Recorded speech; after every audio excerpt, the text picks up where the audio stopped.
Distinction for being Reformed. It's called the regulative principle of worship, and you see how I put the C in there so you remember.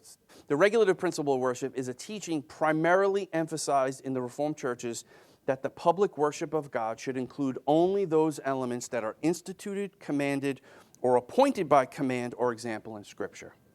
Okay? So the Scripture, when we worship God, we have to do so based on what the Scriptures tell us. They tell us how to worship God. This is in contradistinction to the normative principle of worship, which we're going to go over in a second. Can anybody give me an example from the Scriptures of somebody who worshiped God not with the regulative principle of worship? Strange fire, Nadab and Abihu. They saw God consume the sacrifice, and then all of a sudden they're like, oh, let's do that again. And they brought strange fire to the altar, and God consumed them. They did something that was not authorized by God.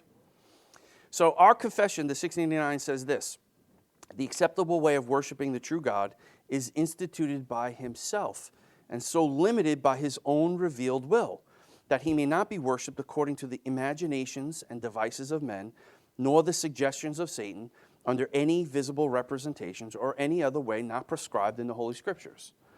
So this is the benefit of having a confession. I could point you to the confession and say, this is what we hold to as a church. It's spelled out clearly.